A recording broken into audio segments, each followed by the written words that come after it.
የኢትዮ ጥያቄ ፕሮግራም ተከታታዮች አለሙ ተክለማርያም ነኝ፣ የፕሮግራሙ አዘጋጅና አቅራቢ። እንኳን እንደገና ለመገናኘት አበቃን። ዛሬ ወይዘሪት መስታወት ስመኝን ይዤ መጥቻለሁ። ወይዘሪት መስታወት የኢህአፓ የሴቶችና የወጣቶች ጉዳይ ኃላፊ ነች። በቅርብ የዚህ አይነት ኃላፊነት ተሰጥቷት ስራዋን በመስራት ትገኛለች። በእውነቱ በዚህ በኢትዮጵያ ትግል ውስጥ የረዥም ጊዜ ልምድ ያላት፣ በተለያዩ የመድረኮች ላይ ሁሉ የበኩሏን አስተዋጽኦ ስታደርግ የኖረች ነች። አሁን በኢህአፓ ውስጥ እንደዚሁ በኃላፊነት ትገኛለች። እንግዲህ በቀጥታ ወደ መድረክ ወስዳለሁ። አመሰግናለሁ። ሰላም ወይዘሪት መስታወት፣ እንኳን ለመገናኘት አበቃን። አመሰግናለሁ። እንዴት ነህ አለሙ? በጣም ደህና ነኝ። እንግዲህ ከብዙ ጥረት በኋላ ለመገናኘት ችለናል። እንግዲህ በአጠቃላይ በእርግጥ ለትግሉ ዓለም አዲስ አይደለሽም፣ ግን ለእኔ ተመልካቾች እና ለኢትዮ ጥያቄ ፕሮግራም ተከታታዮች ደግሞ የመጀመሪያ ስለሆንሽ እንዲያው በአጭሩ በጠቅላላ አድርገሽ ራስሽን ብታስተዋውቂ። እሺ፣ አመሰግናለሁ። ስሜ መስታወት ስመኝ ይባላለሁ። በትግል ውስጥ ለረዥም ጊዜ የቆየው ነኝ። አሁንም በኢሃፓ ውስጥ የሴቶችና የወጣቶች ተጠሪ ሆኜ ተመርጫለሁኝ። የትምህርት ደረጃዬ ከአዲስ አበባ ዩኒቨርሲቲ በጋዜጠኝነትና ስነ ጽሁፍ የመጀመሪያ ዲግሪ አለኝ። በሙያዬ መምህር፣ አሁንም ደግሞ በኢሃፓ ውስጥ በትግል ቀጥያለሁ ማለት ነው ባጭሩ። በጣም አመሰግናለሁ ወይዘሪት መስታወት። እስቲ እንግዲህ በእውነቱ በቅርብ ይሄ ከባድ ኃላፊነት የሰጡሽ ይመስለኛል። በአሁኑ በኢትዮጵያ ሁኔታ የወጣቶችና የሴቶችን ሁኔታ በተመለከተ የተሰጠሽ ማደራጀት የተመለከተ ኃላፊነት ስለሆነ በዚህ ይህንን የተሰጠሽን ኃላፊነት ለመወጣት ምን ያህል ነው ያለሽ ዝግጁነት? ካለሽ ከምናውቀው ከልምዱም ተጨማሪ። ትልቅ ዝግጅት ላይ ነኝ ያለሁት። ምክንያቱም አሁን የመኖርና በመትረፍ ጥያቄ ውስጥ ነው ሀገራችን ያለችው እና በዚህ ሰዓት ላይ አለመዘጋጀት፣ ለትግል አለመዘጋጀት አይቻልም። ስለዚህ ከልቤ በተቻለኝ ሁሉ ከሌሎች የትግል አጋሮቼ ጋር ሆኜ ለመታገል ዝግጁ ነኝ። በጣም ጥሩ ነው። በአጠቃላይ ለምንድነው ትኩረቱና በአጠቃላይ ዝግጁነት ስትል ምን ሁኔታዎችን ያጠቃልላል? አሁን በዚህ የትግሉ አንጻር በተለይ በወጣቶች በሴቶች ምን አይነት ሁኔታዎች ነው ለማከናወን እየታሰበ ያለው? ምንድነው ትግል ለብቻ የሚሮጥ የአትሌቲክስ ውድድር አይደለም። ትግል ሌሎችን በማሳተፍ ነው። ተጎጂዎችን በማሰባሰብ ዜጎችን በማቀናጀት ለትግል ማሳተፍ ነው እና እኛም እንደ ፓርቲ እንደ ኢሃፓ ምንድነው እያደረግን ያለ ነው? ወጣቱንና ሴቱን እንዲሁም ዜጎችን በአጠቃላይ ወደ ትግል በማስገባት በማደራጀት የትግሉ አንድ አካል በማድረግ ለውጥ ማምጣት ነው። ስለዚህ ዝግጁነታችን ምንድነው በማደራጀት እና በትግል ውስጥ በማሳተፍ ወደ ለውጥ ማስጓዝ ነው እቅዳችን። ወጣቱ አሁን ይህን ትግል ሲቀላቀል ምንድነው ሊያመጣው የሚችለው ለውጥ ተብሎ የሚታሰበው? ሴቱም ወጣቱም ደረጃ ምን ይጠበቃል አሁን በእነሱ በኩል? እንደሚታወቀው አፍሪካ ብሎም ኢትዮጵያ የወጣቶች ሀገር ናት። ትልቁ ቁጥር ኢትዮጵያ ውስጥ ወጣት ነው። እንደገና ደግሞ ወደ 54% የሚጠጋው ደግሞ የሴቶች ቁጥር ነው ተብሎ በጥናት ተረጋግጧል። ስለዚህ ይሄ ትልቅ የማህበረሰብ ክፍል ወደ ትግል መግባት አለበት ብሎ ፓርቲያችን የሚያምነው ከብዛቱ ብቻ አይደለም፣ ተጠቂ መሆኑ ነው። ለምሳሌ ወደ ወጣቶች ስንመጣ ወጣቱ በሱሶች ውስጥ እንዲዘፈቅ ተደርጓል። ሆን ተብሎ በየደጁ ላይ የሱስ ውስጥ የሚገባበትን ነገር ምንድነው እየተዘጋጀለት ሆን ተብሎ አንድ በዚህ ምክንያቱም ጠያቂ እንዳይሆን ለምን ብሎ እንዳይጠይቅ እንዴት መቼ እንዳይል እንዲደነዝዝ በሱስ ውስጥ ተደርጓል። ሌላው ደግሞ ስደቱ የወጣቱ ነው። ኑሮ ውድነቱ ወጣቱን እያጠቃ ነው። የትምህርት ፖሊሲው ወጣቱ ተስፋ እያስቆረጠ ነው እና መጨረሻ ላይ ምንድነው ይሄ ወጣት ግራ ሲገባው ስደትን ነው። ስደቱ ደግሞ የባህር ቀለብ እያደረገው ነው። ወደ ሴቶችም ስንመጣ ምንም ጥያቄ የለውም። ሴቶች በአሁን ላይ በጣም ከመጨቆናቸው የተነሳ ሁልጊዜ የሴቶች ሞት፣ የሴቶች መደፈር እንደ ቀላል እየታየ ኢቭን በስራ ቦታ እንኳን ተመጣጣኝ ክፍያ የማይከፈላቸው እንደገና ኢኮኖሚው እየደቆሳቸው ያለው ሴቶችን ነው፣ እናቶችን ነው እና እነዚህ የህብረተሰብ ክፍሎች ትልልቅ የህብረተሰብ ክፍሎች እጅጉን እየተጠቁ ወንዶች እየተጠቁ አይደሉም ማለት አይደለም። ሌሎች ዜጎች ግን ደግሞ ትልልቅ የማህበረሰብ ክፍሎች ናቸው። ስለዚህ ከማማረር አገር ለቆ ከመሄድ በር ዘግቶ ከማልቀስ ከማማረር ወይ ደግሞ ሌላው ለውጥ ያመጣልኛል ብሎ ከመጠበቅ ትግል ውስጥ ከኛ ጋር ቆሞ ወደ ትግሉ ቀጥታ ገብቶ አላስፈላጊ የሆነውን አገዛዝ ገርስሶ በመጣል በገዛ ሀገር ላይ በሰላም መኖር ይቻላል ብለን ስለምናስብ ነው። እሺ፣ በጣም ጥሩ ነው። እንግዲህ እስቲ ሌላው በቅርቡ ድርጅቱ ኢህአፓ ከተለያዩ ድርጅቶች ጋር እንደ ቅንጅት አቋቁሟል። ለምን አስፈለገ ይሄ ቅንጅት? ኦኬ፣ ጥሩ ጥያቄ ነው። አንድነት ኃይል ነው አይደል? እስከ ዛሬም ድረስ ብዙ ጊዜ የኢትዮጵያ ፖለቲካ ሲከሽፍ የነበረው በተናጠል ስለምንቀሳቀስ ነው። ትግላችን ተናጠል ነው። ብዙ ተቃዋሚ ፓርቲዎች ብዙ ቦታ ላይ ቢሮ ከፍተው ይንቀሳቀሳሉ። አይታገሉም ማለት አይደለም፣ ግን ውጤታማ አይሆኑም። ለምንድን ነው?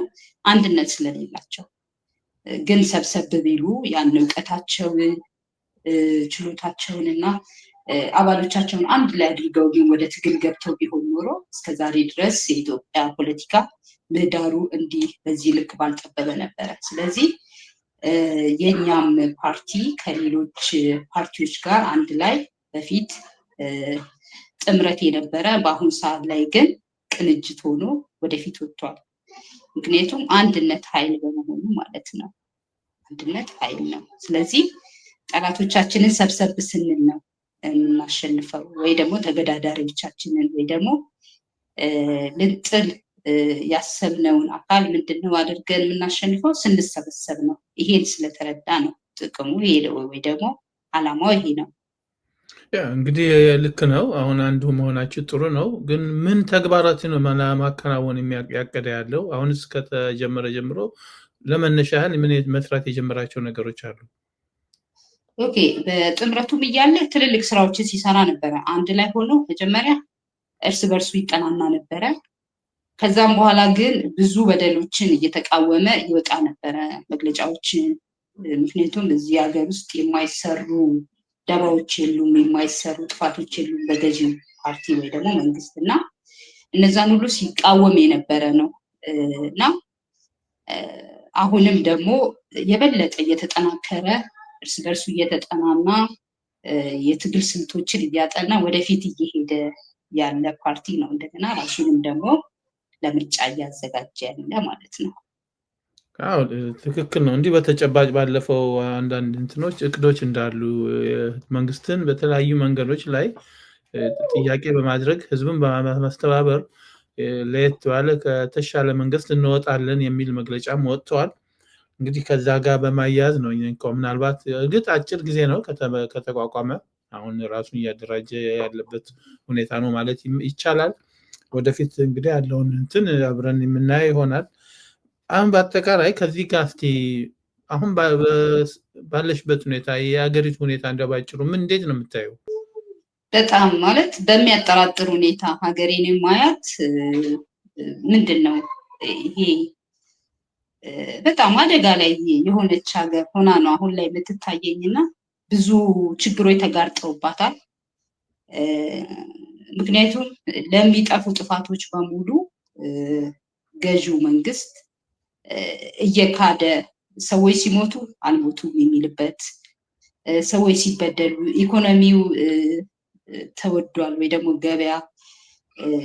ገበያው አስቸጋሪ ሆኗል ወይ ደግሞ ሰዎች ወጥተው የመግባት ህልውናቸው አደጋ ውስጥ ነው። ይሄን ሁሉ ግን ምንድነው እየካደ ያለበት መሆኑ፣ በአራቱም አቅጣጫ ከአዲስ አበባ መውጣት የማይቻልበት፣ በሰሜኑ ያለው ጦርነት፣ አጠቃላይ ያለው ነገር ተስፋ ያስቆርጣል፣ በጣም ተስፋ ያስቆርጣል። እና ግን ደግሞ አንድ ተስፋ ደግሞ አለኝ። በዚህ ጋር ተስፋ ብቆርጥም ደግሞ የትኛውም ችግር ደግሞ መፍትሄ አለውና የሁሉ ነገር ቢኖርም ህዝብ በቃኝ ብሎ ከተነሳና ይህ አገዛዝ ሊገረስስ አንድ ሆኖ ከተነሳ የትኛውም አካል ከህዝብ አይበልጥም፣ ከህዝብ አንድነት አይበልጥም። ስለዚህ የህዝብ አገዛዙን ይህንን መጥፎ አገዛዝ በላያችን ላይ የሚያቆየው ምንድነው? የህዝብ መንቀሳቀስና አለመንቀሳቀስ መሆኑ ሲታየኝ፣ ግን ደግሞ አሁንም ሰዎች እየነቁ ወደ ትግሉ እየመጡ ናቸው። ይህ ደግሞ በበለጠ እየተደራጀ ሲመጣ ይህ አገዛዝ ይገረሰሳል። በአጭር ጊዜ ውስጥ ኢትዮጵያም ሰላም ታገኛለች ብዬ ያኛው ተስፋ ቢያስቆርጠኝም ይሄኛው መፍትሄ ደግሞ ተስፋ ይሰጠኛል። እሺ ጥሩ ነው። ቅድም ወደ አነሳሁልሽ ልመለስና አሁን ቅንጅቱ ተመስርቷል። በቅርብም ደግሞ ከአሜሪካ ኤምባሲ ኢህአፓ ኦፊስ በመምጣት ግንኙነት መፍጠሩ ሁሉ ይፋ ሆኗል።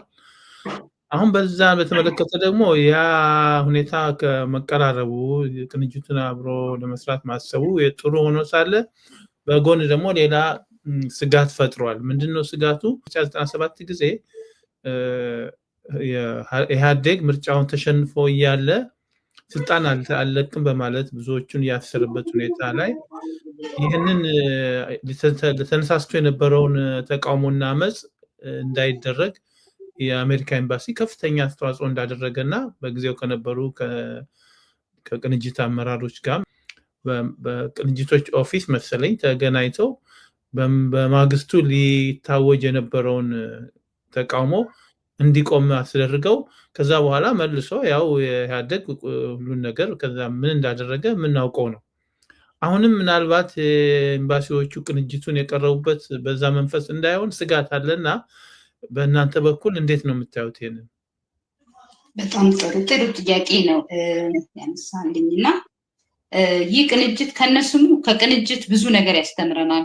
ከቅንጅት ውድቀት ያስተምረናል። እንደገና ደግሞ ጥንካሬያችንም እዛ ውስጥ የነበረውን ጥንካሬ ይዘን እንድንቀጥል ያደርገናል እና በዛን ሰዓት ላይ የነበሩ የኤምባሲዎች ወይ ደግሞ የውጭ አካላት ድጋፍ በዛን ሰዓት ላይ እንግዲህ ያመጣውን ውጤት አውቀናል እና አሁን ላይ ብዙ ተምረናል። በዚህ ሰዓት ላይ ያለው አመራር ከበፊቱ የተማረ በቁጭት የሚንቀሳቀስ በእልህ ከቀድሞ ውድቀት የተማረ ነው እና ለዚህ አይነቱ ችግር ምንም ማለት ምቹ ሁኔታዎችን አይፈጥርም። ምክንያቱም ከችግሩ የተማረ አመራር ስለሆነ ማለት ነው። ደግሞ እስከምን ድረስ የሚለው ደግሞ እስከ አገዙን ድረስ ወይ ደግሞ እስከተረዱን ድረስ ነው። በጣም ጥሩ ነው። እሺ ሌላው እንግዲህ ጥያቄ እንኳ በሞላ ጎደል እንግዲህ ለመጀመሪያ ጊዜ ያዘጋጇቸው እንዲያው ለመታወቂያ ያህል ጥያቄዎች ናቸው። እንዲያው ለመንገድሽን እንግዲህ ወደፊት ከህዝቡ ከኢህአፓም ሆነ ከቅንጅቱ ምን አይነት እንቅስቃሴ ይጠብቃል? እናንተስ ከህዝቡ ምን ትጠብቃላችሁ? መንግስትስ ምን አይነት ነገሮች ላይ እንዲታጠብ ትፈልጋላችሁ? አጠቃላይ አጭር መልእክትሽን ብትሰጪን። እሺ ጥሩ ነው። እኔ አሁን ማስተላለፍ የምፈልገው ለሁሉም አካላት ነው። መንግስት የሚወጣው ከዚሁ ማህበረሰብ ነው። ስለዚህ ፓርቲዎች አሉ፣ መንግስት አለ፣ ህዝብ አለ እና ለሶስቱም ለኢትዮጵያ አሁን ላይ መድረስ የሁሉም ፐርሰንቱ ይለያይ እንጂ የሁሉም እጅ አለበት ብዬ አስባለሁ። ለምሳሌ ለመንግስት የማቀርበው ጥሪ ዛሬ ላይ ምንም ጥያቄ የለብንም ብለው አገሪቷ ላይ እንደፈለጋቸው የሚፈነጩ የመንግስት አካላት ቢታቀቡ፣ ምክንያቱም ነገ ተጠያቂ ይሆናሉ። ስለዚህ ገደብ ቢያበጁለት ገመድ፣ ምክንያቱም ነገ መውረድ አለ። ትናንትና ገናና የነበሩት መንግስታት ወይ ደግሞ ሀገሪቷ ላይ ትልልቅ ነን ብለው የሚታሰቡት አሁን እነ ህወሓት የት ነው ያሉት? ስለዚህ ሁሉም ይወርዳል፣ ሁሉም ጊዜ አለው። ስለዚህ ያኔ መጠየቃቸው ታሪክ ይፋረዳቸዋል እና ጭካኔያቸውን ግፋቸውን እና ተንኮላቸውን በልክ ቢያደርጉ ትላለሁ። ምክንያቱም የራሳቸው ወገን ላይ ነውና። ሌላው ከተቃዋሚ ፓርቲዎችን ምንም ጥያቄ የለውም እና ተባበሩ ነው የምለው። እንደውም ከ4 ከ5 ወደ 2 ገዢና ተቃዋሚ ተብሎ በሀገሪቷ ውስጥ ባደጉት ሀገር ላይ እንዳለው ትልልቅ ፓርቲዎች፣ ለምሳሌ በአሜሪካ ስንት ፓርቲ ነው ያለው አይደል? አንድ ከገዢ አለ፣ አንድ ደግሞ ከተቃዋሚ ትልልቅ ፓርቲዎች የሚወጡበትን ነገር እመኛለሁ። መሰባሰብ፣ ከዛ በኋላ የልባችንን ያኔ ልናደርስ እንችላለን። አገር ነፃ ከወጣች በኋላ አገር ደግሞ እንዲህ ተበታትነን አገር ነፃ አትወጣም። በየቦታው ተቃዋሚ ፓርቲዎች ከዛ ከዚህ እያሉ የተለያየ ቦታ ሆነን ኃይላችንም ያን ያህል አይደለም እና ተሰባስቦ የታሰረ ስንደዶ እንኳን ጠንካራ ነው። ስለዚህ ተሰባሰቡ ነው የሚለው እና አንድ ላይ ሆነን እንታገል። ሌላው ለህዝብ ነው። ህዝብ ማለት የኢትዮጵያን ህዝብ ምንድነው እየጠበቅ ያለው ነው የምለው እኔ። ቁጭ ብሎ ማማረሩ ወይ ደግሞ የድሮ አባባል አገር እየፈራረሰች ፖለቲካና ሳትን በሩቁ ነው ወይ ደግሞ ከማያውቁት ሴጣን ከማያውቁት መልአክ የሚያውቁት ሴጣን ይሻላል እያለ የድሮ ኋላ ቀር ባህሎቻችን ወይ ደግሞ አባባሎቻችንን እያቀነቀንን እቤታችን እየቆዘምን ስደት መከራ እቤት ውስጥ ማቀርቀር፣ ማልቀስ፣ ማማረር ለውጥን ማለት ከአንድ አካል ብቻ መጠበቅ ብቻ ሳይሆን ወደ ትግሉ ግቡ። ትግል ሲባል ደግሞ ሰላማዊ ትግል ነው የሚያያዝ ነው እና ወደ ኢህአፓ ተቀላቀሉ፣ ወደ ተመሳሳይ ፓርቲዎች ተቀላቀሉ፣ ወደ ትግሉ ግቡ። ከዛ በኋላ ለውጥ እናምጣ ብዬ ነው እንጂ ማማረር መቆዘም ውጤት አያመጣም። ግን የየራስን ጠጠር እየወረወሩ ትልቅ ኃይል መፍጠር ይቻላል እና ሰላማዊ ትግል ደግሞ ህገ መንግስታዊ መብት ነው።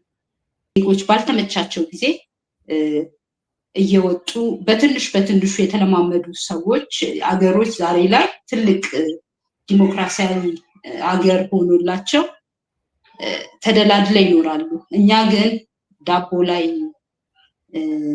የሆነ ብር ሲጨመር ወይ ሳንቲም ሲጨመር ትንሽ ናት እያልን እየናቅን የሆነ ነገር ሲመጣ ኧረ እያልን እየሸሸን ነው። ዛሬ ትልቁ ይሄው ማለት ሀገራችን እንደዚህ በመናጥ ላይ ያለችው እና የኛ ዝምታ ነው። በትንሿ በእንቁላሏ ጊዜ ሀይ ብንል ኖሮ ዛሬ ይሄ ሁሉ ባልደረሰብን። ስለዚህ አሁንም ቢሆን አልረፈደም። ምክንያቱም የሁላችንም ኃይል ነው ዋናው ነገር እና የህዝብ ምንድነው እንቅስቃሴ የህዝብ ንቅናቄ ነው። ስለዚህ ወተን የሰላማዊ ህገ መንግስታዊ መብታችንን እናስከብራለን። በጣም ነው የማመሰግነው መስታወት፣ በእውነቱ የሰጠሽን አጭር ጊዜ እንደዚህ አይነት ግልጽ አስተያየትሽን አካፍለሽናል። ወደፊትም አይቀርም እንደዚሁ በተመሳሳይ በወቅታዊ ሁኔታ ላይ በስፋት ትቀርባለሽ ብለን ተስፋ እናደርጋለን። እስካሁን ላደረግሽልን ትብብር በጣም አመሰግናለሁ። ደህና ሁኚልኝ። አመሰግናለሁ።